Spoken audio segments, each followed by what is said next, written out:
আসসালামু আলাইকুম ভিউয়ার্স, আশা করছি সকলেই ভালো আছেন। তো বন্ধুরা, বঙ্গবন্ধু টি-20 কাপের ষষ্ঠ দিন শেষে তো চলুন বন্ধুরা দেখে আসি কোন দল কত নাম্বার স্থানে অবস্থান করছে তার পয়েন্ট টেবিলের লেটেস্ট আপডেটটি চলুন বন্ধুরা দেখে আসি। তো বন্ধুরা, একটাই রিকোয়েস্ট, ভিডিওটি ভালো লাগলে অবশ্যই ভিডিওটিতে একটি লাইক দিয়ে চ্যানেলটি সাবস্ক্রাইব করে দিবেন।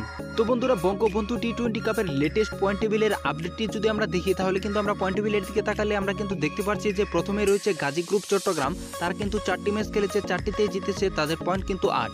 তারা কিন্তু প্রথম স্থানে অবস্থান করছে। দ্বিতীয় নম্বরে রয়েছে চেমিকন খুলনা। তারা কিন্তু 5টি ম্যাচ খেলেছে, 3টিতে জিতেছে, 2টিতে হেরেছে, তাদের পয়েন্ট কিন্তু 6।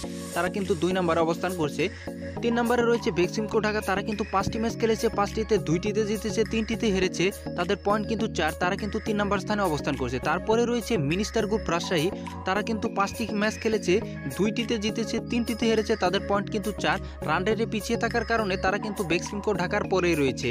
তারপরে সর্বশেষ স্থানে অবস্থান করছে ফরচুন বরিশাল। তারা কিন্তু 5টি ম্যাচ খেলেছে, 1টিতে জিতেছে, 4টিতে হেরেছে, তাদের পয়েন্ট কিন্তু 2। তারা কিন্তু পয়েন্ট টেবিলের তলানিতে অবস্থান করছে। তো বন্ধুরা, মূলত এই ছিল পয়েন্ট টেবিলের লেটেস্ট আপডেট। দেখা হবে পরবর্তী ভিডিওতে। ভালো থাকবেন সবাই, আসসালামু আলাইকুম।